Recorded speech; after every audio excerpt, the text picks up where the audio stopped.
Hello à tous, je suis Éléonore Vigneron et je suis ravie de vous accueillir sur Rayonnante. Dans ce podcast, je pars à la rencontre de personnalités inspirantes qui rythment l'actualité ou l'innovation à Nantes et dans la région. Ensemble, nous discutons de leur parcours de vie, de l'origine de leurs projets et de leur vision de l'entrepreneuriat nantais. Rayonnante, un podcast original à écouter quand vous le voulez sur toutes vos plateformes de podcast. Bonjour Fred. Bonjour Éléonore.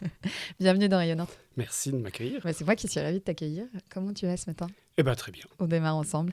Donc Fred, on est là pour parler de ton aventure avec Akeneo que tu as cofondé avec tes deux associés il y a 12 ans, une belle success story nantaise. Tu vas nous parler un peu de tout ça. Mais déjà, j'aimerais savoir pourquoi ce nom, Akeneo, ça vient d'où ? Oh, Akeneo. Tu veux la version officielle? La version officieuse, c'est toujours plus marrant. Akeneo, ça vient du mot aken. Ouais. Et aken, c'est la graine d'un certain nombre de plantes qui s'envolent et qui va s'essaimer en fait. Le pissenlit, la partie qui, quand on souffle sur le pissenlit qui s'envole, c'est un aken. Okay. Le logo Larousse, là, tu sais. Très bien. Ça, c'est des akens. Et c'était pour la propagation du savoir, etc. Bon, ça, c'est la version officielle. La version officieuse, c'est qu'on cherchait un nom de domaine disponible en .com qui commençait idéalement par un A pour être en tête des listes et qu'on trouvait que c'était joli, Aken. Et que ça existait ce mot existe en plusieurs langues. Ça se dit Aken en anglais, en allemand. Et vous avez rajouté un O. Et on a rajouté un O parce que ça faisait tech. Voilà. J'aimerais revenir sur ce qui t'a amené là, toi Fred. On va parler un petit peu de toi. Donc déjà, toi, tu es originaire de Martigues. Tes parents viennent du Nord. Et toi, tu as fait tes études à l'EPITA, qui est une école d'ingénieur informatique près de Paris. Pourquoi Nantes alors ? Il y a un mélange de raisons. Il y a des attaches familiales. Effectivement, mes parents vivent dans le Nord. J'ai grandi à Annecy, je suis né dans le sud de la France. Et ma mère, son père était militaire et donc voyageait beaucoup. Donc ils ont vécu en Allemagne, aux États-Unis. Et son père voulait qu'ils aient un point fixe avec ses frères pour retrouver des amis, puisque comme ils déménageaient tous les 2 ans, ils avaient du mal à se faire des amis. Donc ils ont acheté une maison à Noirmoutier il y a 50 ans maintenant. Et Noirmoutier, ça a toujours été, pour moi et pour ma mère, le point de chute, en fait. Et donc depuis que je suis tout petit, je passe tous mes étés à Noirmoutier. Et donc quand on va à Noirmoutier, quel que soit l'endroit d'où on part, on passe forcément par Nantes. Et Nantes, pendant des années, ça a toujours été le chemin des vacances pour moi. Et puis après, il y a le côté plus pragmatique, c'est que quand on a monté Akeneo avec mes 2 associés, à l'époque on était 2 à vivre à Paris et un qui vivait entre Nantes et Genève, mais qui passait plus de temps à Genève qu'à Nantes. Et on s'est dit, où est-ce qu'on veut monter cette boîte ? Et on a commencé à réfléchir. On savait qu'on ne voulait pas la monter à Paris. Paris, c'était hors de question pour nous. Monter Akeneo, c'était un peu notre échappatoire pour quitter Paris, quoi. On s'est dit, si on aura du mal à trouver un job en dehors de Paris, donc autant le créer nous-mêmes et autant monter notre boîte en dehors de Paris. Donc on voulait quitter Paris. Puis du coup, on a réfléchi à Lille, Lyon et Nantes. Et c'est Nantes qui est sorti du lot pour ces raisons personnelles, puis aussi parce qu'on s'est rendu compte qu'il y avait un super écosystème, à la fois dans la tech, que c'était une ville dans laquelle il faisait super bon vivre, que c'était très agréable, qu'il y avait plein d'universités, de formations. Donc c'était un endroit où on pouvait aussi trouver des talents et qu'on pouvait trouver facilement des collaborateurs, qui était assez attractive. La réalité aussi, c'est qu'en fait, on n'était pas les seuls à vouloir quitter Paris pour aller à Nantes. On savait C'était en 2012, hein. C'était en 2013. Ouais, 2013. Et tu disais que tu avais un associé qui était entre Nantes et Genève ? Ouais. Donc en fait, quand vous avez créé la boîte, vous l'avez créée directement à Nantes ou tu bossais depuis Paris d'abord et... La boîte a été immatriculée à Nantes dès le début, mais moi, la boîte a été démarrée en 2013. Moi, je suis arrivé en février 2014 à Nantes, un an après. Ouais. On est quand même très solidement ancré à Nantes. Toi, tu revendiques une passion pour le théâtre d'impro et David Bowie. C'est écrit sur votre site internet. C'est vrai que c'est écrit sur mon site internet. C'est posé noir sur blanc. Est-ce que je me demandais si c'était une forme de respiration pour toi ? L'impro et Bowie, je vais les séparer. L'impro, ça a été une grosse partie de ma vie avant Akeneo. J'étais déjà dans la tech, je bossais dans une SS2I, je faisais du e-commerce, mais j'avais une grosse partie de ma vie perso qui était complètement absorbée par le théâtre d'impro. Je faisais partie d'une troupe qui était à l'époque semi-professionnelle et qui est devenue professionnelle par la suite, où j'ai passé beaucoup de temps, on a beaucoup voyagé avec cette troupe. C'était une passion hyper importante et prenante, que j'ai complètement mis de côté au moment où j'ai démarré Akeneo, pour 2 raisons. 1, c'est qu'Akeneo me prenait beaucoup de temps, et 2, c'est aussi que j'ai eu un enfant, qu'à un moment où il faut faire des choix, et que je préférais passer le peu de temps que j'avais, je préférais le passer avec ma fille qu'à faire de l'impro. Mais oui, l'impro, on pourra en reparler, mais l'impro a eu une importance très importante dans ma vie, perso et pro, parce que je pense qu'il y a énormément de choses qu'on apprend en impro qui servent dans la vie de tous les jours quand on entreprend ou même quand on bosse tout court. Ouais, quand tu dois pitcher ton projet, ça a dû t'aider, non, au départ? La première valeur de l'impro, ce qu'on apprend en impro, c'est écouter. En fait, il n'y a pas de création en fait en impro. On a l'impression toujours que les improvisateurs ont une imagination débordante, qu'il faut être toujours avoir de la répartie. En fait, non. Le super pouvoir de l'improvisateur, c'est d'écouter ce qui se passe et de réagir à ce qui se passe. Au moindre accident, en fait, qui va se passer. Tu te dis, il y a une scène qui démarre, il y a un mec qui rentre sur scène et qui trébuche. Un bon improvisateur, il va rebondir là-dessus et il va faire démarrer l'histoire sur le fait que le mec est arrivé en trébuchant, quoi. Et c'est ça, une vraie histoire d'impro. Et je pense que ça, c'est un vrai super pouvoir qu'on peut appliquer aussi à des entrepreneurs et dans le boulot, c'est de savoir réagir à ce qui se passe autour de nous et de ne pas arriver avec un plan très, très béton en se disant c'est comme ça que ça va se dérouler, parce que c'est jamais comme ça que ça va se dérouler, quoi. Il y a toujours plein d'imprévus et je pense que le rôle de l'entrepreneur, c'est de savoir faire de ces petits incidents, ces petits accidents, des différences et de pouvoir rebondir dessus, quoi. Et David Bowie alors? Parce que du coup, tu as scindé les deux. Oui, j'ai scindé les deux. David Bowie, c'est plus généralement la musique en fait. C'est que j'aime beaucoup la musique. La musique a une importance, toujours eu une importance forte dans ma vie aussi, depuis toujours et même aujourd'hui encore. Quand je dois prendre du temps pour réfléchir, même pour le boulot, je m'isole toujours, je mets toujours de la musique sur les oreilles. Et David Bowie en particulier, pour plein de raisons. Je ne suis pas un aficionado de David Bowie dans le mode tout ce qu'il fait est absolument extraordinaire, mais je suis juste un fan absolu du personnage. Il n'a rien inventé musicalement. En fait, moi, ce que je trouve génial chez David Bowie, c'est que c'est un gars qui n'a strictement rien inventé musicalement. Il n'a fait que surfer sur des vagues, mais par contre, en y apportant à chaque fois sa touche, en créant des personnages, en le faisant mieux que tout le monde, et en se renouvelant tout le temps, au long de sa carrière. Il a fait tous les styles musicaux. Et il a tenu dans la durée. C'est un mec qui était hyper humble, hyper proche. Enfin, il a plein de valeurs dans lesquelles je me reconnais. J'en donne une comme ça au hasard, mais un truc que j'aime beaucoup chez David Bowie, c'est que ce mec est devenu une superstar mondiale. Et il a toujours était proche des gens qui l'avaient aidé à démarrer. Deux exemples, je ne sais pas si tu vois David Bowie, mais on a toujours dit qu'il avait les yeux verrons, c'est qu'il avait deux yeux de couleurs différentes. En fait, il n'a pas les yeux verrons. Il a deux yeux de couleurs exactement identiques, sauf qu'il s'est fait tabasser en lycéen par son meilleur pote pour une histoire d'amour. Son iris s'est fortement dilaté, et donc ça donne l'impression qu'il a les yeux verrons. Et pourquoi je te raconte ça ? C'est qu'il aurait pu se fâcher très fort avec ce garçon, mais non, il est resté toujours très très proche de lui. Ce mec est devenu peintre et c'est lui qui a fait la couverture de son album Hunky Dory. Deuxième exemple, le premier instrument de musique qu'il a appris à jouer, c'est le saxophone. Et son prof de saxo, quand il avait 14 ans, il l'a fait jouer parce que Bowie a produit, il n'a pas seulement joué ses albums, il a produit beaucoup d'albums.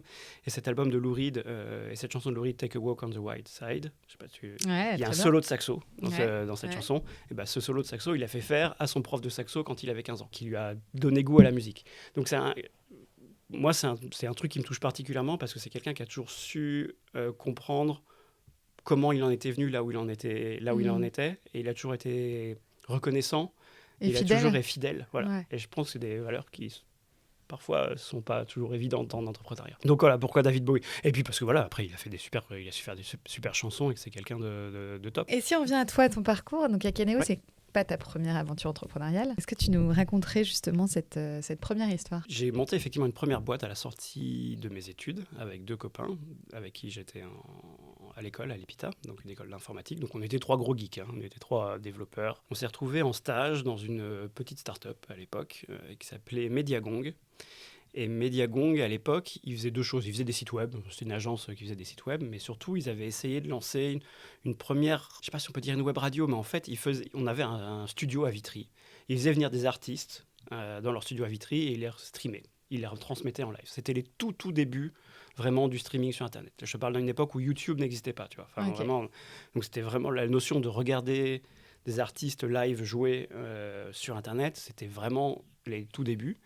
C'était super marrant comme expérience. On a vu Cool Chain, on a vu Sayen Supaku débarquer dans les studios, faire n'importe quoi, c'était trop marrant. Mais donc, du coup, ça a été un premier contact avec la notion de vidéo sur Internet, qui était vraiment assez balbutiement. Et on s'est rendu compte qu'en fait, il y avait plein de choses à faire pour faciliter l'accès à la vidéo sur Internet. Et notamment pour les créatifs, comment on crée des vidéos un peu interactives. Comment je pouvais, par exemple, chapitrer des vidéos. Enfin, des trucs tout bêtes, quoi, mais qui, à l'époque, qui nous paraissent des évidences absolues aujourd'hui. Ouais. Mais là, je te parle de l'époque, on est en 2003. Donc, c'est vraiment les tout débuts. Et donc, on décide, dans le cadre de ce stage, de commencer à développer un logiciel qui permet de faciliter la création de ces vidéos un peu interactives. Et puis, on trouve ça chouette. Et on se dit, pourquoi on n'en ferait pas une vraie boîte après ? 3 développeurs super naïfs qui pensent qu'il suffit de développer un produit, tu sais, pour que ça fasse un truc cool. On a fait un super produit dont personne n'a voulu, mais on l'a fait quand même. Pourquoi personne n'en voulait ? Parce que tu avais l'air de dire que ça répondait quand même à un besoin. Je pense que ça répondait à un besoin, mais je pense qu'on était nuls. En fait, je pense qu'en fait, on était... Pas bon commercialement Non, parlant, pour nous, le commerce, c'était un gros mot. Le marketing, c'était encore un plus gros mot. Nous, on pensait que ça se vendrait tout seul, quoi. Il suffisait d'avoir un produit, de le mettre visible quelque part. On a eu de la chance. En plus, à l'époque, on avait eu quand même pas mal de chance. On avait été... Alors, si je reviens pareil dans le début des années 2000, quand on parle de vidéos sur Internet et de streaming, il y avait 3 grands acteurs. Il y avait Microsoft, il y avait Apple, et il y avait un troisième qui a été un peu oublié de l'histoire, mais qui s'appelait Real Networks. Okay. Pour les plus vieux d'entre nous, peut-être que les gens se souviennent que quand on installait Windows, par défaut, il y avait un truc qui s'appelait Real Player, qui était un lecteur de vidéos. Et bon, c'était la 3e boîte qui était assez pionnière dans le streaming. Et nous, ils nous avaient repérés, ils nous avaient intégrés dans leur catalogue, ils nous distribuaient carrément auprès de leur... Je pense qu'on est arrivé un peu trop tôt, avec beaucoup d'inexpérience, avec aucune idée de ce que c'était que la vie d'une entreprise en réalité. Je pense qu'on était un peu jeunes et cons, quoi, et un peu obtus. Et puis, on est arrivé aussi à un moment un cran trop tôt. Le début du streaming a effectivement pris. On savait que ça allait prendre, mais ça a pris. Mais il y a justement un autre acteur qui est Flash à l'époque, qui est un autre acteur qui a pris complètement le marché 100% et qui nous a tous tués, quoi. Donc, on a vite mis la clé sous la porte. Ça a duré combien de temps, cette histoire ? Ça a duré 2 ans quasiment. En parallèle de vos études, du coup ? Non, alors là, c'était pour le coup, ça a commencé on a transformé notre stage de fin d'études en création d'entreprise. Et puis après, il a resté un an et demi à manger des pâtes et à développer. On s'est beaucoup amusé, c'est une super expérience. Ça a été quoi les leçons que tu as tirées de cet échec, entre guillemets, entrepreneurial ?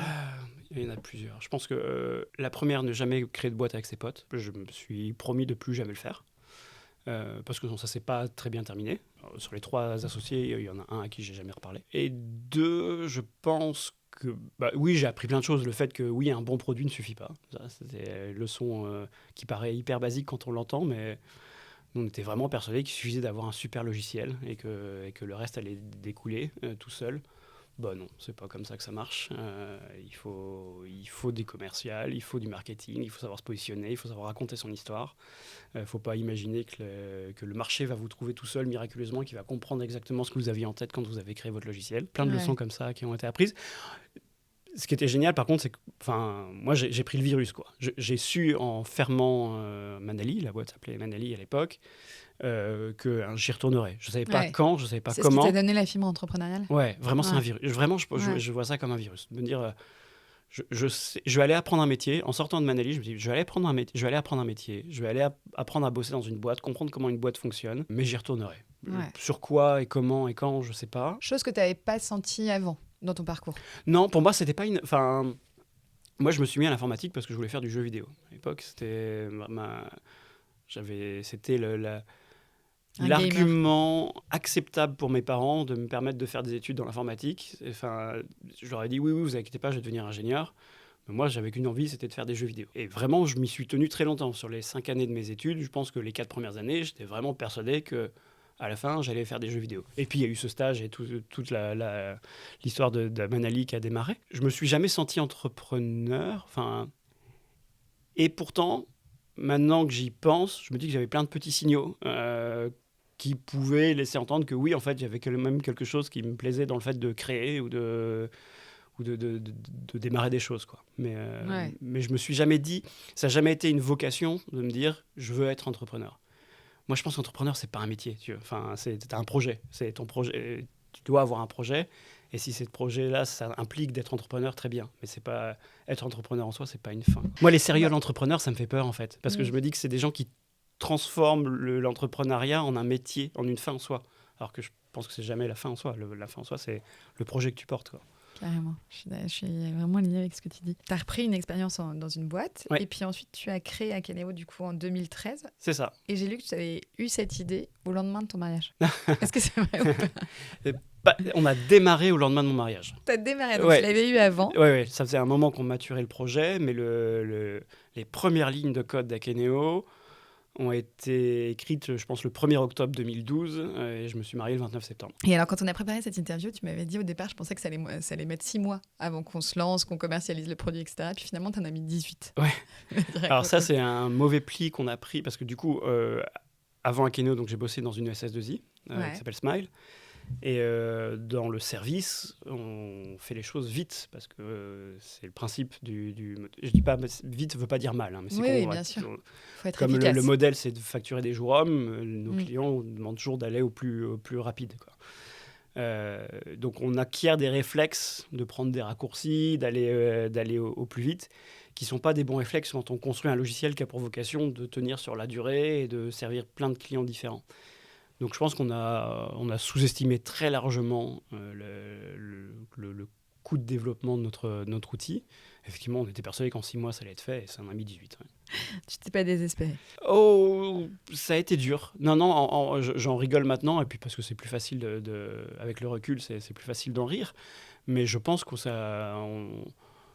comme tout entrepreneur et comme toute entreprise, on a eu des near-death experience à l'appel, mais la première, c'est celle-là, quoi. C'est de se dire, mince, on avait prévu rien financièrement, en fait. On avait prévu de la trésorerie pour 6 mois, et puis se dire, on va commencer à commercialiser assez rapidement. Et quand on y est encore 18 mois après, c'est dur. C'est dur. Ouais. Donc il y a eu des mois difficiles. On ne savait pas comment on allait financer le développement. On ne savait pas comment on allait payer les salaires. Enfin, c'était compliqué. Ouais. Et alors, raconte-nous comment est née cette idée, justement. Quand j'étais chez Smile, moi, je m'occupais de l'e-commerce. Donc, on a accompagné très tôt des marques et des distributeurs dans la réalisation de leur site e-commerce. Donc là, pareil, on est entre 2008 et 2012. Donc, c'est vraiment le gros boom de l'e-commerce. Ça y est, où le monde entier comprend qu'enfin, il faut vendre en ligne et que ce n'est pas un ennemi des magasins. Parce qu'il faut se rappeler que pendant longtemps, les marques ont vu le e-commerce comme un concurrent potentiel pour leur magasin physique. Et donc, ils regardaient ça vraiment d'un peu loin, quoi, du bout des doigts, en se disant comment on fait pour ne pas court-circuiter le chiffre d'affaires de mes magasins. Maintenant, ça paraît absurde. Ça a mis du temps avant qu'on parle d'omnicanalité. Énormément de temps. Peut-être qu'on en reparlera à un moment, mais je pense que tout ce qui se passe autour de l'intelligence artificielle, on est en train de faire les mêmes conneries. Ah ouais. Tout le monde dit il faut faire de l'IA, il faut faire de l'IA, il faut faire de l'IA. Mais je pense que ça va prendre encore 10 ans aux gens de comprendre qu'est-ce que ça veut vraiment dire de faire de l'IA. Je ferme la parenthèse. Donc on faisait de l'e-commerce, on travaillait avec des marques de toute taille, mais on travaillait avec The North Face, avec Chantel, avec Nestlé. Et on les accompagnait sur leur site e-commerce. Et on se rendait compte systématiquement qu'il y avait un vrai sujet autour de la qualité des fiches produits. Vraiment de quelles informations on trouvait sur le site e-commerce.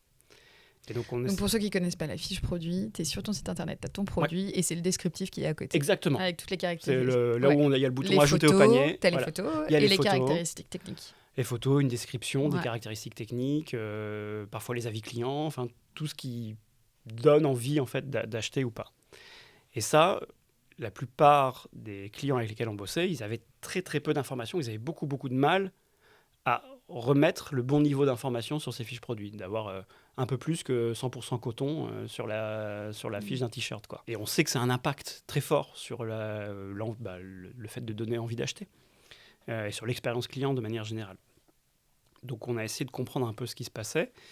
Et en fait, on s'est rendu compte, en travaillant notamment avec un grand acteur du luxe, qui avait énormément de connaissances sur ces produits qui étaient répartis dans plein d'endroits dans l'entreprise. Ça paraît complètement absurde, ce que je raconte.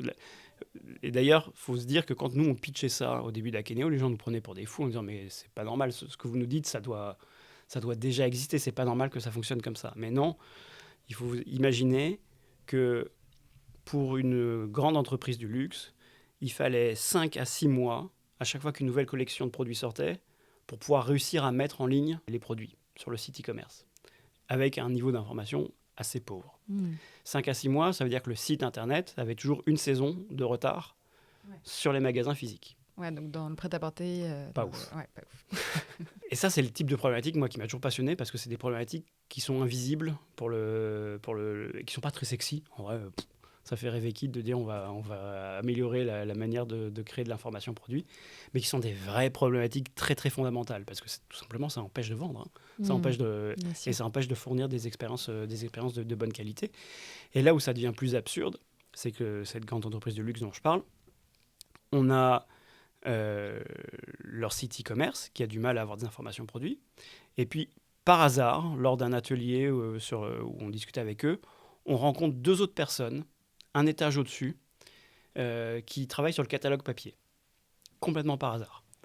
Et on commence à discuter avec ces personnes. Mais vous avez aussi de l'information. Enfin, sur le catalogue papier, il y a aussi des photos, il y a aussi des descriptions, il y a aussi des compositions. Ah oui, c'est compliqué, ça nous met 6 mois aussi à préparer ce truc-là. Et puis on travaille avec d'autres agences de traduction, on travaille avec d'autres photographes, on travaille avec d'autres... Ils refaisaient exactement le même boulot que l'équipe Internet, mais 2 fois. Et donc évidemment, c'est une perte de temps, une perte d'argent, et puis surtout, ça crée des erreurs ou des incohérences. En fait, parfois, on trouve des informations différentes sur le catalogue papier que sur le site e-commerce ou que sur encore magasin. Tout ça pour dire que c'était un gros bordel et qu'on s'est dit, il doit y avoir quelque chose à faire. Donc, on est allé voir cette boîte de luxe avec mes associés. À l'époque où on était encore chez Smile, on leur a dit, mais si on développait un outil qui vous permettait d'améliorer ça, de centraliser toute cette information dans un endroit pour que tous les départements, tous les gens qui connaissent un peu le produit puissent venir enrichir eux-mêmes leur information. Est-ce que ça pourrait vous aider? Ils nous ont dit, oui, si vous faites ça, on sera votre premier client. Et ça a été un peu le déclencheur pour nous, de dire, allez, bingo, on y va. Ouais, donc attends, tes associés, c'était tes collègues du coup? C'était mes collègues. Ouais, pardon, c'est vrai que je n'ai pas précisé. Ouais, Mes 2 associés, Nico et Benoît, c'est des gens que j'ai rencontrés chez Smile. Ok. Ouais. Donc tous les 3, vous êtes arrivés avec cette solution. Vous avez créé donc cette solution. Ouais. Vous l'avez proposée à ce client-là. Ouais. Et tout de suite, il a accepté. On l'a co-construite avec eux. Ouais. Tu l'as co-construite. Ouais. On leur a dit, on va le construire en parallèle de votre job chez Smile? Non, c'est là où on a dit... À la base, Ouais. La première idée, c'était de dire, on va demander à Smile, est-ce qu'on peut le faire dans le cadre de Smile? Puis on s'est rendu compte que le modèle d'éditeur, de développeur de logiciels, c'est pas compatible avec le modèle de service. Quand on vend du service, on doit vendre des jours hommes. Nous, on avait besoin de faire un investissement important de temps qui n'était pas compatible. Donc on a dit, on va le faire nous-mêmes. Et donc on a décidé... Tous les 3, vous avez démissionné? On a démissionné. C'est là où, justement, le lendemain de mon mariage, on a démarré. Et développer un modèle comme ça, je me rends pas compte de développer un produit comme ça. Ça coûte de l'argent.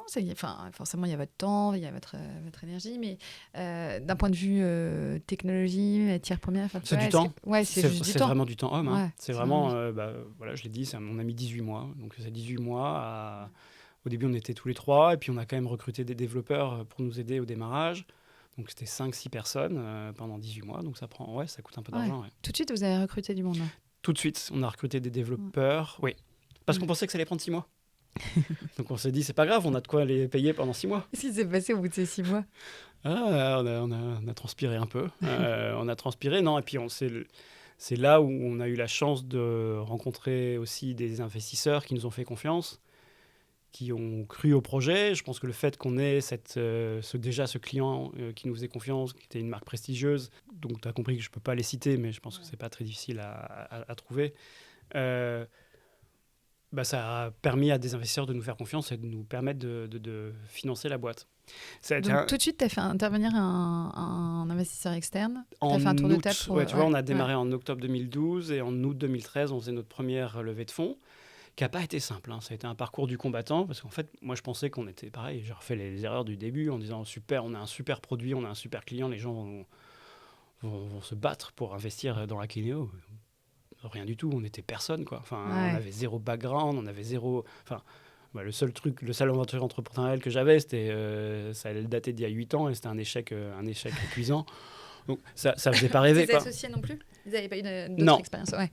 Non. Donc, ça faisait pas forcément rêver. Donc, ça a été long.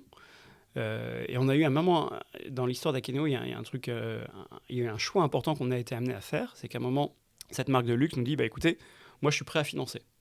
L'argent dont vous avez besoin pour terminer le projet, moi, je suis prêt à le mettre. Ça aurait été la solution de facilité pour nous. Dire, oui, on va prendre l'argent, et puis ça va nous permettre de finir le produit, et on n'aura pas besoin d'aller chercher des investisseurs, de se diluer, d'ouvrir notre capital. Et on a décidé de ne pas le faire parce qu'on s'est dit, si on prend cet argent, on ne sera plus jamais capable de leur dire non À tes investisseurs. à mon client. Moi, notre idée dès le départ, c'était de faire une vraie boîte, donc de pouvoir servir d'autres clients et de pouvoir développer un logiciel qui puisse servir plein d'autres clients. Et si je commençais à faire des choses qui étaient trop spécifiques, trop proches de ce que me demandait très spécifiquement, j'avais besoin de pouvoir leur dire non, dire ça, ok, on comprend que c'est un besoin pour vous, mais on pense que c'est pas la bonne chose à faire. En prenant leur argent, je suis dans une position où je peux plus dire non. C'est plus un produit, liberté, c'est un projet, quoi. Donc, bien sûr. Et donc, ça a été une décision très, très difficile, parce qu'on était à un moment où vraiment on se demandait comment on payait les salaires à la fin du mois. Heureusement, on a trouvé des investisseurs qui, eux, nous ont fait confiance et qui nous ont donné le même montant, alors avec des conséquences aussi, que c'est dilutif, on vend une partie de la boîte, mais qui nous ont permis de garder notre indépendance. Toi, ton moteur, dès le départ, c'était de toute façon de créer une entreprise, donc tu t'es dit, sinon, je vais perdre ma liberté, quoi. Exactement, ouais. Et alors, rapidement, donc, au bout de ces 18 mois, vous créez votre produit. Et puis là, Akeneo prend son envol. Rétrospectivement, nous, il y a quand même vite, à partir du moment où on finit le produit. Il y a quand même eu 18 mois qui sont passés, où on galère un peu.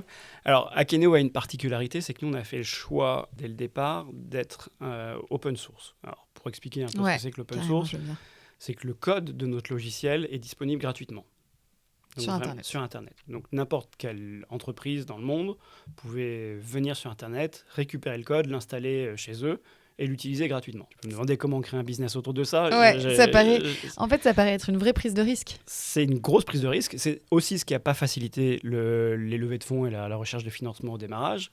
Mes parents et nos parents respectifs, à nos associés et moi, vraiment nous prenaient pour des tarés. Faites ça, tout ça gratuitement, quoi. Pourquoi vous faisiez ça gratuitement, justement ? Pourquoi cette conviction, tu vois ? Déjà, est-ce que c'était une conviction ? C'était une conviction, deux raisons. La première, c'est que, on ne croit pas aux boîtes noires. On pense que dans le logiciel, on a besoin d'être capable d'ouvrir le capot et de voir qu'est-ce qui se passe et pourquoi ça fonctionne comme ça. L'autre raison, c'est qu'on savait que le marché dans lequel on était vraiment à ses tout débuts et qu'il y avait énormément d'éducation à faire. On avait besoin de permettre à des entreprises de tester très facilement l'impact d'un outil tel que le nôtre, sans avoir à aller chercher des validations de budget, sans pouvoir passer sous le radar. Et en fait, c'est ce qui s'est passé. C'est qu'on a plein de boîtes qui ont commencé à utiliser Akeneo sous le radar de leur DSI ou sur le radar de leurs dirigeants, juste pour montrer en interne qu'il y avait un vrai retour sur investissement, qu'il y avait une vraie valeur à utiliser ce type d'outil. Et donc, ça a permis vraiment de la viralité, en fait. Ça a permis d'avoir plein de boîtes d'un coup qui sont mis à utiliser notre outil, à nous faire des feedbacks, donc nous permettre d'améliorer l'outil. Et ça nous a permis aussi d'être international dès le premier jour. L'open source, par définition, n'a pas de frontières. Donc, on s'est retrouvé avec des gens qui téléchargeaient notre outil aux États-Unis, en Australie, en Finlande, en Allemagne. Et donc, on s'est retrouvé avec des utilisateurs partout dans le monde. Et ça a été un énorme accélérateur pour nous. Ouais. Alors, on a un modèle économique derrière. J'allais te demander à quel moment tu es passé sur un modèle économique. Dès le départ, en fait, on avait une version open source, gratuite, et on a une version payante de nos logiciels avec des fonctionnalités un petit peu plus avancées. Généralement, les utilisateurs commençaient par la version gratuite pour tester, comprendre comment fonctionnait l'outil, et dès qu'ils arrivaient à un niveau de maturité suffisant, ils venaient nous acheter la version payante. Et c'est comme ça. Et après, c'est un modèle d'éditeur de logiciels assez traditionnel. Mais l'open source a été un vrai accélérateur pour nous, à la fois dans l'adoption de notre outil, notre faculté d'éduquer le marché et d'expliquer que oui, l'information produit, ça a un impact. Parce que ça permet... C'est très difficile, en fait, quand on va voir une marque, de leur dire, mais vous vous rendez compte que les fiches produits que vous avez, là, avec 100% coton et une pauvre photo et une référence produit pas très compréhensible, ça a un vrai impact sur vos taux de conversion, en fait. Les gens n'ont pas envie d'ajouter au panier votre produit, quoi. Et ils vont aller ailleurs. Le fait d'avoir un outil qui gratuitement leur permettait de prouver ça, vraiment de matérialiser ça, ça a permis vraiment d'éduquer et de faciliter l'adoption de notre solution. Donc vraiment, la clé du succès d'Akeneo, ça a été ça, ça a été l'open source. Je crois. Oui, c'est un des gros... Oui, je pense que c'est un des gros facteurs. C'est qu'on est arrivé avec une solution open source facile à utiliser et on est arrivé avec un outil qui était fait pour des équipes non techniques. Oui, parce que du coup, les équipes qui vont utiliser ton outil, c'est des équipes marketing, Absolument. des équipes commerciales. Ouais. Et qui généralement étaient toujours mises un peu à l'écart. Toujours dans une organisation, il y a un ERP, il y a un outil qui est très technique auquel personne n'a vraiment accès, ou alors quand on y a accès, on n'a pas vraiment envie d'y aller. Donc, et c'est ça qui faisait que du coup, il y avait des fichiers Excel partout. C'est pas que les gens adorent Excel, hein. C'est qu'il n'y a pas d'autre endroit en fait auquel j'ai accès. Et donc nous, notre conviction pendant longtemps, c'est de dire si on n'est pas capable de faire quelque chose, un outil qui soit aussi simple qu'Excel, les gens continueront à utiliser Excel. Vraiment, notre obsession, c'était de faire un outil qui soit hyper simple pour les équipes marketing. Et tu parlais justement de cette présence internationale, ouais. donc, qui est arrivée dès le début. Voilà, elle s'est pas faite par étapes dans ton histoire. Ça a été quoi les plus grands défis pour vous? Parce que l'équipe à Nantes, des bureaux partout dans le monde, tu vois, ça paraît assez lunaire de vous imaginer entre deux fuseaux horaires avec des équipes internationales. Ouais, ça arrivait assez vite pour nous, notamment justement à cause de la partie open source, c'est qu'on s'est retrouvé très rapidement de toute façon avec des clients partout dans le monde. Okay. Donc il fallait les servir. Enfin, on n'avait pas d'autre choix. Ouais. Pendant longtemps, on les a servis depuis Nantes, et puis à un moment, on s'est dit il y a quand même des pays où il y a une vraie traction, on sent une demande de plus en plus forte, et on sera plus efficace si on a un pied sur place. Le premier pays, quoi ces pays? L'Allemagne. Ouais. Complètement contre-intuitif pour nous. Enfin, quand on a démarré avec Eneo, jamais je m'aurais imaginé que l'Allemagne allait être le premier pays qu'on allait ouvrir. Pourtant, ça s'est passé parce qu'il y avait une traction forte. On voyait tout simplement, regardez qui téléchargeait notre outil, quoi. Et on voyait qu'il y avait beaucoup de téléchargements en Allemagne. Donc on s'est dit, allez. Et puis en plus, l'Allemagne est un pays un peu particulier, c'est que pour pouvoir vraiment faire du business en Allemagne, il faut être allemand. En fait, c'est un pays qui est assez protectionniste.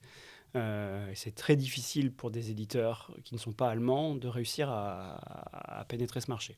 Ça, vous le saviez? On nous l'a dit assez rapidement, et en fait on l'a constaté. Okay. C'est simplement que notre version payante, tant qu'on n'était pas en Allemagne, qu'on n'avait pas un contrat de droit allemand avec des gens qui parlaient allemand, avec une documentation en allemand, ça ne fonctionnait pas, quoi. Les gens restaient sur la version gratuite, la version open source, on n'arrivait pas à convertir. Et à partir du moment où on a commencé à avoir des équipes locales, avoir un contrat de droit allemand, vraiment être perçu comme une société allemande, et là ça a marché, on a débloqué le marché.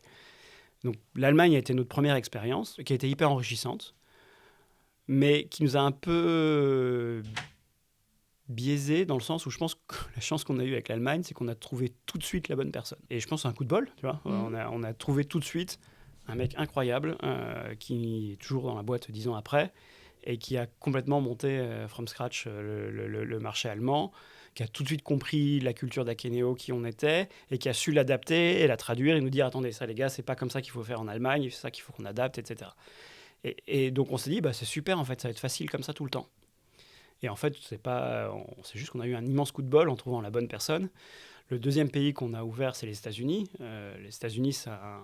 Là encore, parce que tu sentais qu'il y avait beaucoup d'attractivité pour votre produit. Beaucoup d'attractivité, et puis parce que c'est le plus gros marché mondial pour le logiciel, en fait. Entre 50 et 60% de l'achat de logiciels dans le monde se fait aux États-Unis. Okay. Donc, on ne pouvait pas décemment se dire notre ambition, c'est d'être leader mondial sur notre marché et ne pas être aux États-Unis. C'était pas cohérent comme logique. Donc, très vite, on a voulu aller aux États-Unis. Et alors là, par contre, ça a été un parcours du combattant. On a fait un nombre de conneries, et un nombre de... On n'a pas embauché... Quoi les conneries on en a fait beaucoup, mais d'abord, c'est qu'on a... Pareil, on pensait avoir trouvé la bonne personne, on n'a trouvé pas la bonne personne, voilà, qui nous a fait perdre du temps, qui a un peu heurté notre crédibilité aussi sur le marché. Et surtout, il faut savoir qu'aux États-Unis, les mecs, ils n'ont pas besoin d'acheter des logiciels de boîtes françaises ou européennes. Donc c'est compliqué. Déjà, quand on arrive, il y a un gros travail pour acquérir de la crédibilité, de la légitimité aux yeux du marché américain. Donc on n'a pas trouvé la bonne personne. Ensuite, je me suis dit, c'est pas grave, on va envoyer quelqu'un de France. Donc j'ai envoyé mon directeur commercial français s'installer aux États-Unis, à Boston, ce qui a été super. Il a fait un boulot incroyable pendant 2 ans. Il a réussi à signer des premiers clients, mais très vite, on est resté coincé dans cette image de boîte française aux États-Unis, quoi. On n'arrivait pas à américaniser complètement le système. Et on s'est vite rendu compte qu'à un moment, ça posait problème, ne serait-ce que pour attirer des talents, en fait. Le plus dur aux US, c'est de convaincre des gens de venir bosser pour une boîte française, quoi. C'est parce qu'ils sont très chauvins, ils sont très... C'est pas très chauvin, mais c'est comme... T'as beau être leader mondial en Europe, c'est que, je sais pas, c'est comme si Ça représente rien. le leader tchèque d'une boîte, qui est sans doute une très très belle boîte, vient te solliciter. C'est pas spontanément ton premier choix, quoi. Donc, par définition, on n'a pas accès aux meilleurs talents. Et ça a été très compliqué pour nous de réussir à accéder aux talents, d'autant plus qu'on avait un socle qui paraissait en tout cas très français, même sur le terrain américain. Et donc de trouver les bonnes premières personnes pour mettre en place l'engrenage, ça a mis un temps fou. Ça a été quoi la clé? Il y a 2 choses qui ont joué. La première, c'est que moi, quand j'ai commencé à y passer beaucoup plus de temps, pendant 5 ans, j'y ai passé 2 semaines par mois. T'as pas pensé à t'installer là-bas? Si, à un moment, c'était le sujet, mais sur le plan familial, c'était pas possible. Ça aurait été sans doute plus simple, tu vois, rétrospectivement. J'y aurais laissé moins de points de vie, je pense. Paris-Boston? Ouais, mais ça m'a permis de mieux comprendre aussi, de mieux sentir les attentes du marché, la dynamique de l'équipe aussi. Je pense que ça permet aussi, pour attirer des talents, de se dire je vais bosser en direct avec le CEO de la boîte. Donc ça a permis de faciliter un certain nombre de choses. Et le deuxième déclencheur, c'est quand on a fait rentrer Salesforce à notre capital. Donc Salesforce, très gros éditeur américain, qui est rentré à notre capital et qui nous a permis d'acquérir une légitimité qu'on n'avait pas forcément sur le marché américain. Là, quand on disait à des candidats, bah oui, on a notre capital Salesforce. Ah bon, d'accord. On change un peu de dimension. Et donc ça nous a permis d'avoir accès à un pool de candidats auxquels on n'avait pas du tout accès avant. Et aujourd'hui, vous êtes présent dans combien de pays? Alors, on a des bureaux donc, en France, en Allemagne, en Angleterre, aux Pays-Bas, en Italie, aux États-Unis et en Australie. Et à chaque fois, ça a été la même démarche, par exemple en Australie, pareil, t'es allé là-bas, t'as passé du Alors temps moi, là-bas? non, parce que les US avaient une importance... Enfin, je ne mets pas les US au même rang que les autres pays. Ok. Les US avaient vraiment une importance absolument stratégique. C'est pour les raisons que j'évoquais tout à l'heure, c'est que la taille du marché est tellement importante qu'on a besoin de réussir là-bas. Et pour être crédible aux yeux du reste du monde, on a besoin d'être leader aussi aux US. Par contre, sur les autres pays, on a fait le même modèle qu'en Allemagne, c'est-à-dire trouver la bonne personne qui commence à développer le marché, passer un peu de temps en France avec nous pour comprendre le produit, et puis après se développer. L'Australie, c'est très compliqué, juste parce qu'il y a un décalage horaire terrible. Quand on est en Allemagne, quand on a des équipes en Allemagne ou en Angleterre, bon, ils sont quasiment sur le même fuseau horaire que nous, à 1 heure près pour l'Angleterre. Quand il y a des questions, ils la posent, on leur donne une réponse dans l'heure. L'Australie, ils ont besoin d'être... L'Australie, quand ils posent une question, ils vont devoir attendre 12 heures, la plupart du temps, pour avoir une réponse. Ce qui est hyper compliqué, et ce qui nécessite du coup que l'investissement de base pour l'Australie, il est nettement plus conséquent. Parce que j'ai besoin d'avoir des personnes qui ont des réponses à toutes les questions dès le départ. Je ne peux pas me dire, il y a un certain nombre de questions où les réponses, elles vont être apportées par les équipes en France ou ailleurs. Donc ça ne change pas ton organisation ici en France, mais c'est plutôt dans votre logique de départ. Ouais. Vous avez pensé plus gros, quoi. Ouais, et donc c'est pour ça que l'Australie, c'est venu en tout dernier, parce qu'on s'est dit, la mise de base, elle est beaucoup plus importante, parce qu'on a besoin de déployer tout de suite une grosse équipe. Là où l'Angleterre ou l'Allemagne, on a pu y aller plus progressivement. Et aujourd'hui, vous êtes combien de salariés? 450. 450 dans le monde entier? Oui, la moitié en France à peu près. À Nantes? Une grosse partie à Nantes. Maintenant, on a fini par ouvrir un bureau à Paris. Et avec un tel développement, toi, comment tu fais pour garder les pieds sur terre? Alors, c'est pas simple. Moi, j'ai changé de job récemment. J'ai passé les rênes de la boîte en novembre dernier, précisément parce que je pense que gérer une boîte de 450 ou 500 personnes, c'est plus tout à fait le même boulot que de démarrer. Je pense que la boîte a un potentiel et a encore une trajectoire incroyable en face d'elle. On n'en est qu'au tout début. Mais pour amener la boîte à l'étape d'après, je pense qu'il y avait besoin d'autres types de compétences qui n'étaient pas forcément les miennes. Et donc j'ai décidé de prendre un peu de retrait. Alors retrait, ça ne veut pas dire quitter la boîte. Je suis toujours très actif, mais plutôt sur la partie stratégie et sur la partie croissance externe, qui est un gros sujet pour nous, de comment on va aller faire des acquisitions et trouver d'autres boîtes pour renforcer notre offre. Qui sont des sujets sur lesquels je m'amuse beaucoup et je pense que j'ai des choses à apporter. Donc, pour revenir à ta question de comment on tient le coup, comment tu fais pour garder les pieds sur terre? La famille, déjà, ça aide beaucoup. Je pense qu'avoir une famille qui est capable de dire la Fred, c'est reviens sur terre, tu déconnes. Je pense que c'est hyper précieux. J'ai pas de réponse absolue à cette question. Je sais que dans mon cas, j'ai toujours eu la conviction qu'on n'était pas au bout du chemin. Donc, je suis jamais content de ce que j'ai. Je pense qu'on peut toujours faire mieux que là où on est aujourd'hui. Donc, je me sers aussi un peu de cette insatisfaction. Enfin, c'est pas une insatisfaction, mais c'est d'ambition de faire mieux, comme aussi un moteur de me dire, t'es pas au bout du chemin, donc te la pète pas trop, quoi. Pour qu'on se rende compte, ça ressemble à quoi ta journée type aujourd'hui? Ça a du coup vachement changé depuis novembre. C'est vrai qu'avant, je disais, c'était 2 semaines aux US, donc c'était beaucoup de voyages. Là, ça m'a permis de ralentir un peu aussi, de prendre un peu plus de temps pour moi. J'en ai profité pour prendre un chien, tu vois. C'est ce que je m'étais toujours interdit de faire parce que je savais que j'aurais pas eu le temps de m'en occuper. Mais non, ma journée type, c'est j'essaye de passer maintenant beaucoup de temps avec des clients, en fait. Vraiment comprendre au maximum ce qui se passe, parce qu'il se passe beaucoup de choses en ce moment sur le marché. Il y a plein de facteurs macroéconomiques qui peuvent être un peu anxiogènes, entre les blagues de nos amis américains à la Maison-Blanche. Et puis, je pense qu'il y a 2 phénomènes qui convergent. Il y a d'un côté, justement, l'environnement macroéconomique qui est quand même pas très, très gai. Et de l'autre, il y a cette révolution de l'intelligence artificielle qui est en train de tout remettre à plat et de redéfinir absolument tout dans la manière dont on travaille, à la fois nous en tant qu'organisation, mais aussi dans la manière dont on doit servir nos clients. Donc il y a absolument tout à réinventer et à réfléchir. Donc le fait de passer du temps sur le terrain avec des clients le plus possible pour comprendre comment eux, ils anticipent ça et s'assurer qu'on apporte les bonnes réponses. Et tu vois, quelle est votre philosophie, quelle est votre approche vis-à-vis de ça?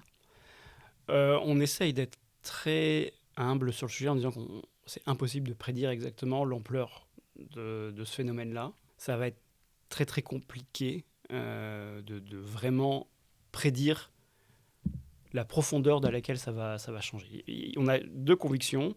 C'est que, 1, ça va aller beaucoup plus vite que ce qu'on croit. Et je peux donner un exemple concrètement, dans le e-commerce.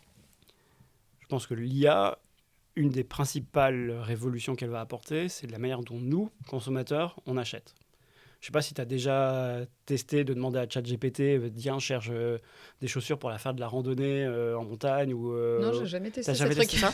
Non, mais pas cette requête spécifique, mais de commencer à faire du shopping en demandant à ChatGPT. Ouais, non, j'ai pas testé le côté shopping. Tu vois, si l'autre jour j'ai demandé comment optimiser la déco de ma terrasse, tu vois. Donc forcément, l'étape d'après, ça allait être le shopping. Parce qu'il m'a proposé une shopping list d'ailleurs. Il m'a fait toute une mise en scène avec des visuels hyper réaliste. Et l'étape d'après, c'était justement, est-ce que tu veux que je te fasse ta shopping list? Et voilà. Donc ça, tu vois, si tu tires un petit peu le trait de ça, qu'est-ce que ça veut dire dans le monde du e-commerce de manière générale?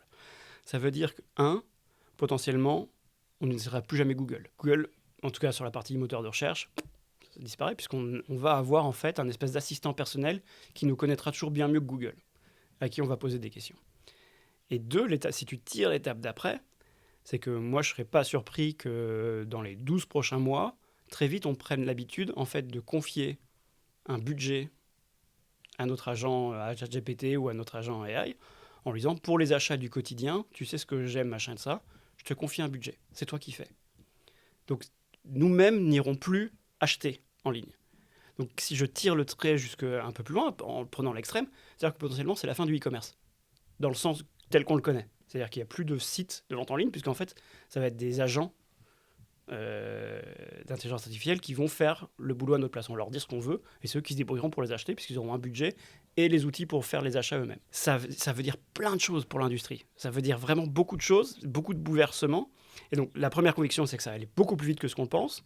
Et la deuxième conviction, c'est que les organisations vont mettre beaucoup plus de temps que nécessaire pour s'adapter à ces changements. C'est le parallèle que je faisais avec l'adoption du streaming et de la vidéo sur Internet. Mais si je reviens dans le début des années 2000, quand Internet commençait à devenir vraiment mainstream, vraiment la démocratisation d'Internet, c'est fin des années 90, début des années 2000. Tout le monde savait que c'était une vague, que c'était un raz-de-marée.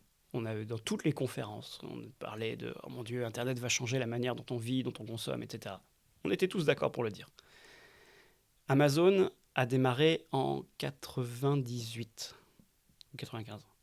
Enfin, tu vois. Donc eux, ils ont pris le truc très tôt.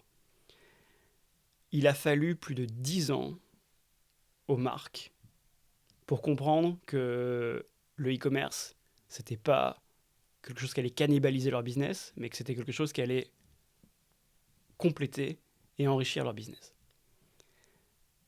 Et pourtant, on est tous partis avec les mêmes bases. On est tous partis avec Internet, c'était disponible pour tout le monde de la même manière.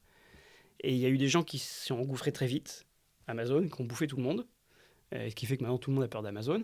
Mais pourquoi tout le monde a peur d'Amazon ? C'est juste qu'ils ont compris plus vite l'impact que Internet allait avoir sur nos vies en tant que consommateurs. Et que tout le monde a été après en mode il faut rattraper. Et donc, le monde entier continue à courir derrière Amazon, mais juste parce qu'ils ont pris 10 ans d'avance. C'est ça la réalité. Et ça va se passer exactement la même chose avec l'intelligence artificielle. Tout le monde est en train de dire l'intelligence artificielle, c'est incroyable, ça va changer la manière dont on consomme, ça va tout changer, la manière dont on vit, etc. Et tout le monde va comprendre exactement. Et c'est pas une manière. Le problème, c'est pas qu'on comprend pas la profondeur de ces impacts, c'est que on les comprend trop bien et ça fait peur, parce que ça veut dire qu'il faut changer beaucoup de choses dans une organisation. Et typiquement, si on dit demain l'e-commerce n'existe plus, ou plus du tout de la manière dont on la pense, ça veut dire qu'il faut accepter de mettre de côté des millions d'euros d'investissements qui ont été faits depuis des années sur son site e-commerce, sur la manière dont on sert, pour penser complètement différemment.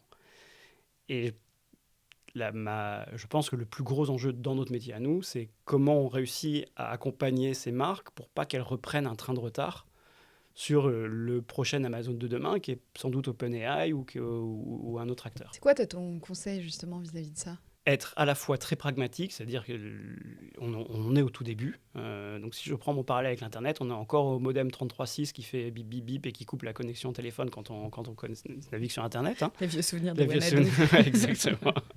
On est qu'au tout début, et l'AI de demain n'aura sans doute rien à voir avec celle qu'on a aujourd'hui. Mais c'est pas en faisant des petits prototypes ou des petites itérations qu'on en tirera le maximum. Il faut vraiment comprendre quelle transformation profonde ça va créer et être capable de prendre des risques très forts pour ne pas rater cette vague-là. Et donc, potentiellement, dire, oui, le e-commerce, c'est peut-être plus l'investissement numéro 1, c'est comment je fais en sorte que quand Éléonore fait des recherches sur sa terrasse, comment je m'assure, moi, en tant que fabricant de terrasse, je sois une recommandation faite par ChatGPT. C'est qu'aujourd'hui, une boîte noire, on ne sait pas comment ça marche. On ne sait pas pourquoi ChatGPT va te recommander tel ou tel produit. Il n'y a aucune règle pour ça. Bien sûr, tu ne sais pas où il va aller chercher. Non, c'est assez fascinant, c'est assez passionnant. Il y a un peu oxygène, on ne va pas se cacher. Et puis là, c'est plutôt la partie cool de l'AI. Il y a plein d'autres, je pense qu'il y a plein d'autres sujets où ça peut être beaucoup, beaucoup plus inquiétant. Mais il y a de grosses transformations. Et je pense qu'il y a beaucoup, beaucoup d'accompagnement. Je pense que maintenant, on a suffisamment de recul avec ce qui s'est passé avec Internet, avec d'autres développements technologiques très rapides, pour savoir qu'il ne faut pas attendre. Donc là, tu parles d'accompagnement. Comment est-ce que toi, tu t'assures, tu vois, que tes équipes, justement, elles soient opérationnelles, prêtes force de proposition aussi, tu vois ? Ouais, on essaye déjà de faire en sorte que tout le monde chez nous utilise, parce qu'on ne peut pas parler de ce qu'on n'utilise pas ou ne maîtrise pas bien. Donc que tout le monde soit à l'aise avec ces outils. Ce qui est un peu paradoxal, parce que c'est un peu schizophrène, parce que je pense que pas mal de nos collaborateurs sont aussi des parents, ils doivent être en train de dire à leurs enfants, surtout, tu fais pas tes rédactions avec ChatGPT. Mais en même temps, nous, on leur demande de dire tes comptes rendus de réunion, tes machins et tout ça, ne les tape pas. Il n'y a plus aucune raison de les écrire soi-même. En fait, apprends à utiliser ces outils-là, apprends à prompter, apprends à comprendre comment ça fonctionne. Et ensuite, on essaye de passer beaucoup de temps avec eux, de leur montrer des applications très régulières de ce qui sort, parce que ça va tellement vite que tous les jours, il y a des nouvelles choses qui sortent. Il n'y a pas de recette miracle, c'est juste de faire en sorte que tout le monde baigne dedans de manière très concrète. Parce que je pense que le problème de l'intelligence artificielle aussi, c'est qu'on va très vite avoir des pseudo-experts qui vont nous raconter des choses incroyables, mais qui n'existent pas dans la vraie vie. Donc, il faut que ça soit très ancré dans la réalité. Mais tu vois, nous, un truc tout bête qui nous est arrivé et qu'on raconte du coup en interne, c'est qu'on a un client, il n'y a pas très longtemps, il y a 6 mois, qui nous a dit « moi, j'ai choisi Akeneo parce que ChatGPT m'a dit que vous étiez la meilleure solution pour mes besoins. » C'est réel. Et on ne parle pas d'acheter une baguette de pain ou on parle de trucs qui coûtent plusieurs dizaines, voire centaines de milliers d'euros, quoi. Et il avait mis tous ses prérequis, ce qu'il cherchait. Et ChatGPT est arrivé avec Akeneo. Donc c'est concret, ça arrive. Et donc ça parle vachement aux équipes, évidemment. Parce qu'on leur dit, vous voyez, c'est pas, on parle pas de trucs très...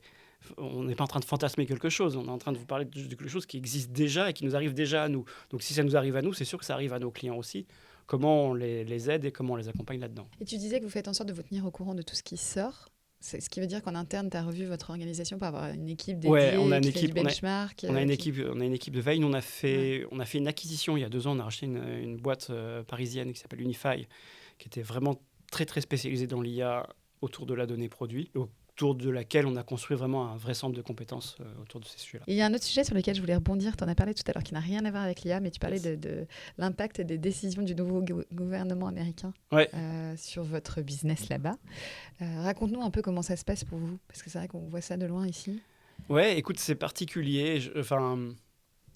Il y a eu plusieurs phases. Moi, ce que j'ai appris aux États-Unis, c'est de me méfier de notre vision d'Européens sur ce qui se passe aux États-Unis.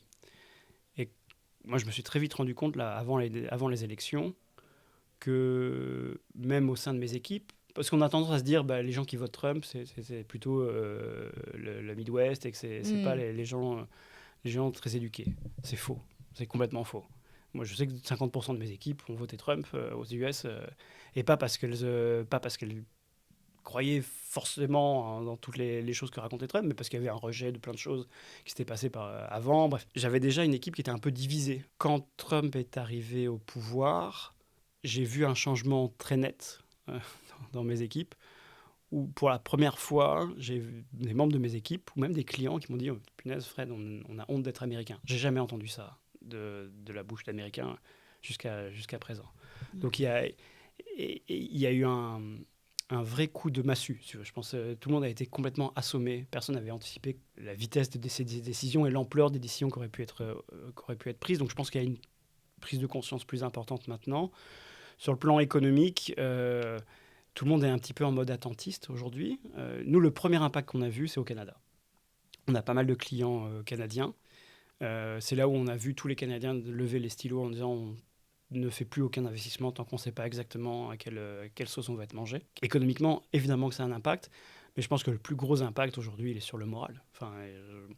Moi, je pense que le sujet du 21e siècle et de cette partie du 21e siècle, c'est la santé mentale. Parce que le Covid a mis un point de départ à un truc très profond et qui est encore amplifié par ce climat politique anxiogène qui fait que je vois des équipes qui ne sont pas en forme, quoi. Qui sont vraiment déprimées, surtout des populations plus exposées, comme les femmes ou les populations LGBTQIA+, qui se sentent plus du tout en sécurité. J'imagine qu'en plus, toi, en tant que dirigeant de boîte, tu as ce rôle aussi de leader. Donc comment est-ce que tu fais pour insuffler, justement, une fois que tu as senti ça, qu'il y avait une baisse de morale dans tes équipes, comment est-ce que tu fais pour essayer de leur redonner l'envie, tu vois ? C'est hyper difficile comme sujet, parce que déjà, moi, je me suis toujours interdit de faire quelques commentaires politiques que ce soit au sein de la boîte. Je pense que politique et entrepreneuriat, ça doit rester très, très loin.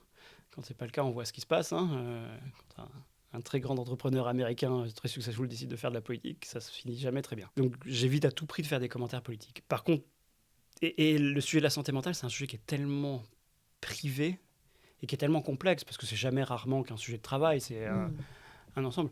Donc nous, ce qu'on fait, c'est qu'on donne accès. Chez nous, on travaille avec une société qui... Il y a une ligne d'accès direct où les gens peuvent avoir... on offre 4 séances gratuites de psychothérapie s'il y a des besoins. On travaille avec une boîte française qui s'appelle Mocacare, une super boîte. Parce que c'est vrai qu'aujourd'hui, les psys coûtent cher. Donc en fait, les psys coûtent cher et pas accessible à tout le monde. En fait. Et puis je pense qu'il y a quand même toujours, surtout sur des populations comme les nôtres, un petit...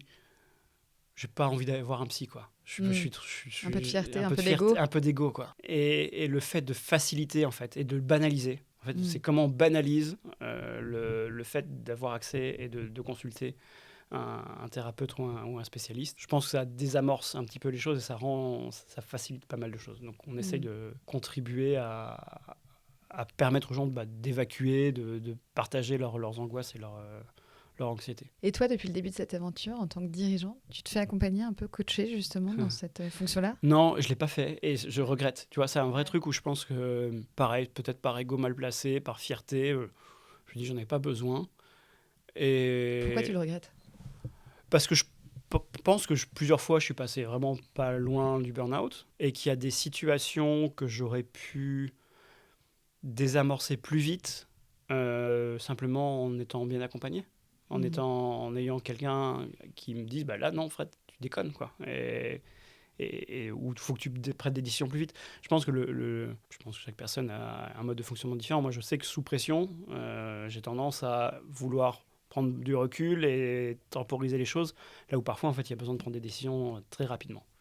Et je sais qu'il y a un certain nombre de décisions que j'ai parfois retardées parce que j'avais besoin d'avoir une lecture, de me forger une conviction très forte, alors que parfois, et ça fait plus de dommages qu'autre chose. Donc, et je pense d'avoir un coach qui t'aide à lire, à comprendre, et juste à te dire, là Fred, tu es dans cette position-là. Là, tu es en train de te mettre t'es en train de te refermer dans ta coquille. Il faut que tu agisses, et parce que tes équipes attendent sans doute de toi que tu agisses. Ça m'aurait aidé, je pense, à désamorcer un certain nombre de situations. C'est vrai qu'on n'en a pas parlé, mais quand même, vous avez levé, notamment récemment, 135 millions de dollars lors d'un dernier tour de table pour développer Akeneo. Comment est-ce que toi, tu gères aussi la pression que ça implique? Alors ça, pour le coup, ça m'a jamais mis de pression. C'est bizarre, hein. Je réalise en le disant que c'est bizarre, mais c'est une responsabilité très forte, parce qu'évidemment, il y a des gens qui nous confient de l'argent et qui nécessairement attendent un retour sur investissement.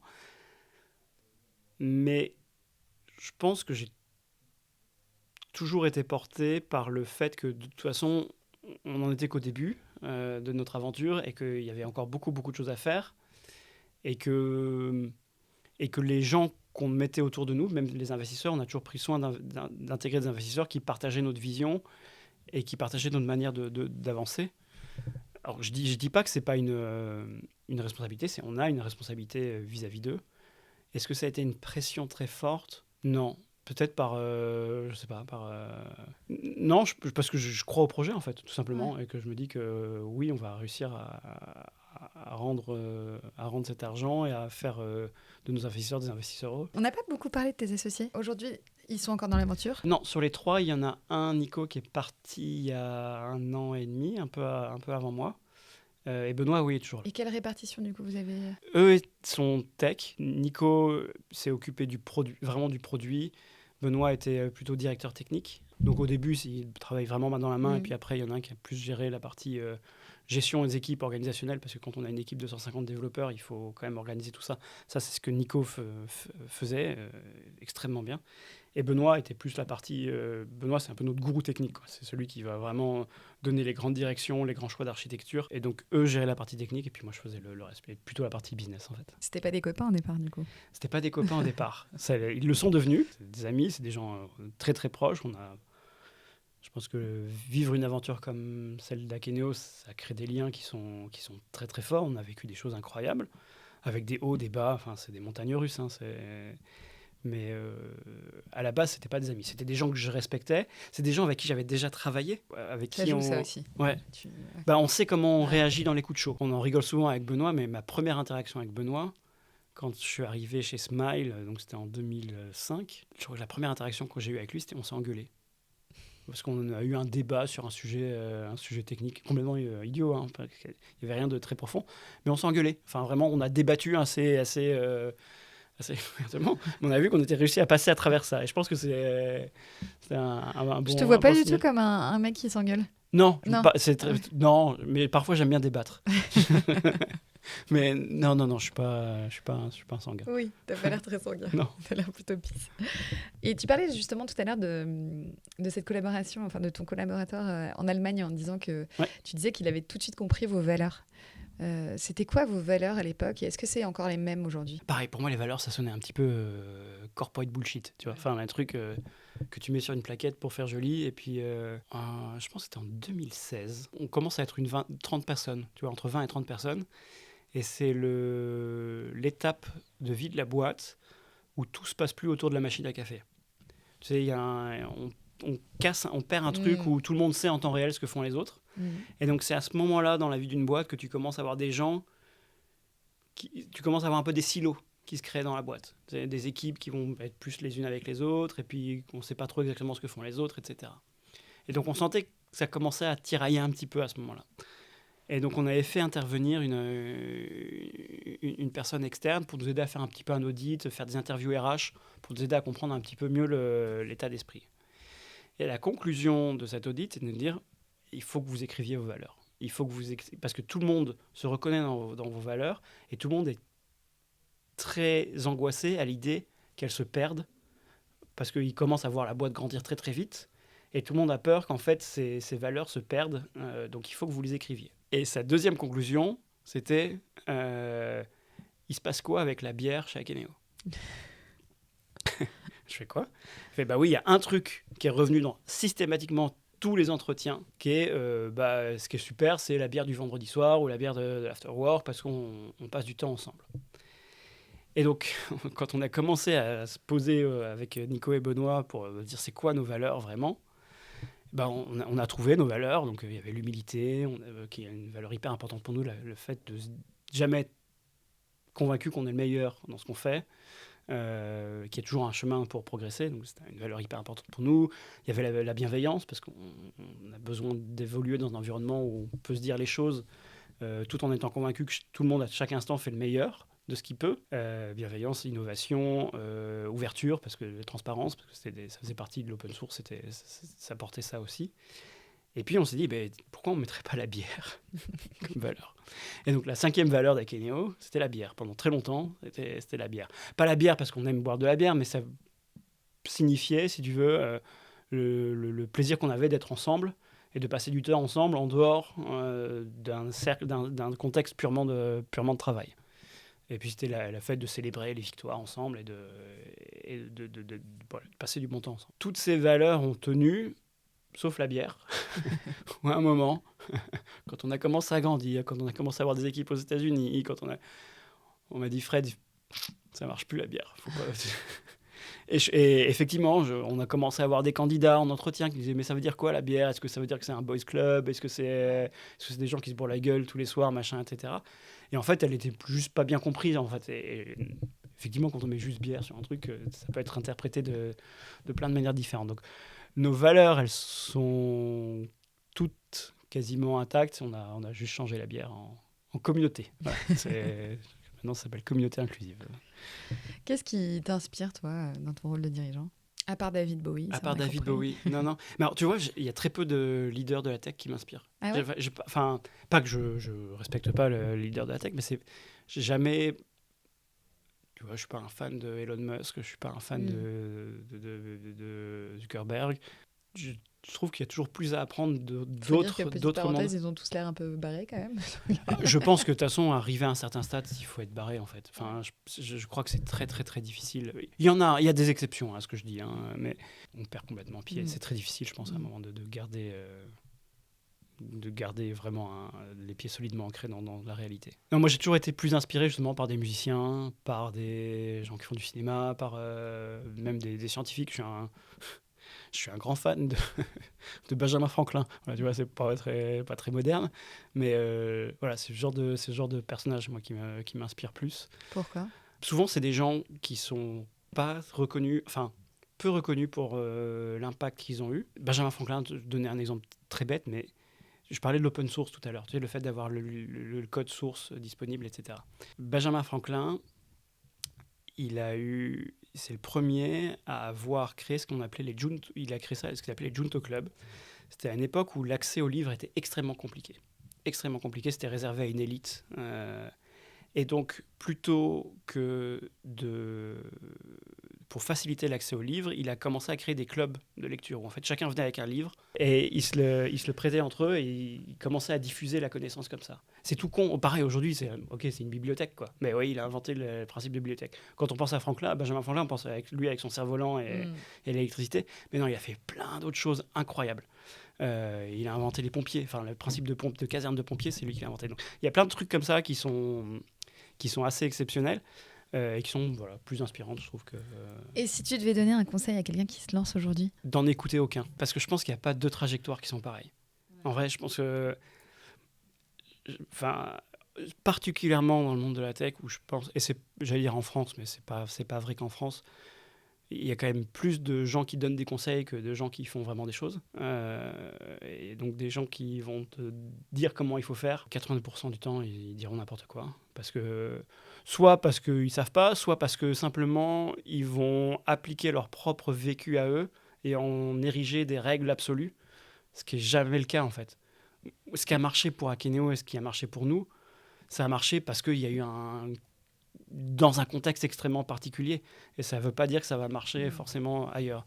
Donc moi, mon conseil, c'est vraiment de ne pas en écouter, de tester des choses par soi-même, d'être suffisamment lucide pour réaliser quand ça ne marche pas, et se dire, bon, bah là, ça ne marche pas, il faut que je passe à autre chose. Et j'en reviens à mon écoute dans l'impro, c'est de dire, bah, il y a des accidents, super, fais des accidents, des choses qui vont te servir. Ne les évite pas, au contraire. Donc, je pense que c'est les seules choses à faire, en fait. Je voulais qu'on parle de Nantes et de votre lien avec Nantes. T'en as déjà un peu parlé dès l'intro, mais voilà, je voulais savoir pourquoi, aujourd'hui, surtout dans ce développement international, comment est-ce que Nantes reste finalement une ville importante pour vous? Et pourquoi t'as jamais pensé à changer d'adresse? Alors, si vraiment il y a un truc que je regrette pas, c'est le choix de Nantes. Vraiment, ça on se le dit régulièrement avec mes associés, ça... On l'a pas dit, vos bureaux sont place Mélinette. Ouais. Déjà, quand même, le cadre est quand même magnifique. J'allais dire, c'est un critère. Ouais. On a eu la chance de trouver des très très chouettes bureaux. Parce que pareil, dès le départ, en fait, nos premiers bureaux, on était quai Magellan, près de la gare. Là, et on était au bord de la Loire, c'était super. Et puis, c'était devenu trop petit. Et pendant 1 an et demi, j'ai cherché des nouveaux locaux. Et parce qu'on voulait absolument éviter les locaux à base de plafond technique, moquette au sol. On voulait une maison, en fait. On voulait un truc qui puisse vivre en dehors des heures de bureau. Et on a eu la chance, en fait, de trouver, un peu in extremis, mais on a trouvé cet hôtel particulier là, sur la place Mélinet, qui n'avait jamais été des bureaux. Hein. C'était l'hôtel de la Marine, c'était le bureau, enfin, c'était le logement de fonction de l'amiral de la Marine nationale. Donc on a pas mal dû retravailler, mais qui a un cadre incroyable. On a un parc de 4000 m², on a un pub au fond du parc. Enfin, bon, on en revient à la bière quand même, toujours un peu. Et donc, pour en revenir à ta question initiale, bah, voilà, une des raisons pour lesquelles Nantes est un choix incroyable, c'est qu'évidemment qu'à Paris, on n'aurait pas pu avoir un environnement comme ça. C'est une ville qui est hyper dynamique. Nous, ce qui m'a toujours plu à Nantes, c'est que c'est une ville où tout est encore possible. En fait. Moi, ce que j'adore dans Nantes, c'est que c'est une ville qui est encore en train de se reconstruire et de se réinventer. C'est quand même une des rares grandes villes en France qui est encore en train de repenser complètement son centre-ville, quoi. Et qui est en train de tout repenser. C'est quand même une des rares villes en France où on a un éléphant de 12 mètres de haut qui marche dans les rues, quoi. Où on peut prendre des risques, et tout en étant à 2 heures de Paris, tout en étant très proche de plein d'universités, plein d'écoles très, très chouettes, en ayant une qualité de vie qui est incroyable. Donc ouais, je pense que Nantes est un environnement hyper propice pour l'entrepreneuriat. Et je trouve qu'on n'est pas encore... Il y a eu une vague, je pense, dans le début des années 2010, de belles boîtes tech, tu vois, qui se sont créées. Il y en a encore, mais je trouve j'espère vraiment qu'on va réussir à recréer une deuxième vague très forte de très belles boîtes tech nantaises. Parce qu'on a tout pour réussir. Est-ce que tu es considéré comme un rôle modèle dans l'écosystème local ? Je sais pas. Tu sais pas ? Je sais pas. Ouais. J'espère pas. Qu'est-ce que tu aimes faire à Nantes ? Maintenant que j'ai un chien, j'aime beaucoup me promener avec mon chien, avec ma chienne. Je découvre plein d'endroits que je connaissais pas. T'as pris quoi comme chien ? J'ai pris une Retriever de Nouvelle-Écosse. C'est pas très connu. C'est un petit Golden Retriever. Ok. Mais, même caractère, mais plus d'énergie. Tu voulais un chien avec plus d'énergie ? Non, pas forcément. Mais c'était plus pour la taille à la base, mais on a découvert que c'était quand même un peu plus énergique. Donc voilà, j'aime beaucoup me promener, j'aime beaucoup bien manger. Donc il y a plein de bons restaurants à Nantes qui sont cool. Donc on aime bien découvrir, notamment avec Nico, un de mes associés, on aime bien tester des nouveaux endroits. C'est quoi les derniers endroits que tu as testés ? Ce restaurant-là qui est juste au-dessus de la gare, là, qui vient d'avoir une étoile. Mince, j'ai oublié le nom. Celui de Freya. Celui de Sarah Marie. Ouais. Très bon. Ouais, qui est très chouette. Ouais. C'est étonnant. C'est une expérience très différente pour le coup, mais c'est très chouette. Pour le coup, ça m'a fait penser à Berlin, tu vois, quand je suis allée là-bas. Carrément. Mais Nantes me fait penser à Berlin. Enfin, je pense qu'il y a plein de similarités entre Nantes et Berlin. Dans le côté, justement, on a plein de friches industrielles qu'il faut réinventer, qu'il faut repenser. Ouais. Et je pense qu'il y a plein de points communs entre Nantes et Berlin. Et tu as d'autres adresses comme ça à nous partager en tant qu'amateur de bière? En tant qu'amateur de bière, je vais au Lab. L'Atlantic Brewery, c'est quand même un super endroit, quoi. C'est incroyable ce qu'ils ont fait là-bas. Je suis hyper admiratif de comment ils ont transformé une friche en un endroit qui est hyper vivant, hyper agréable. J'aime beaucoup les Nantais, la carrière. Là. Pareil, il a réussi à faire un truc vraiment chouette avec cet endroit. Merci beaucoup Fred pour ton temps aujourd'hui. C'était merci hyper sympa, hyper riche. Et puis je te souhaite une bonne journée. Merci, toi aussi.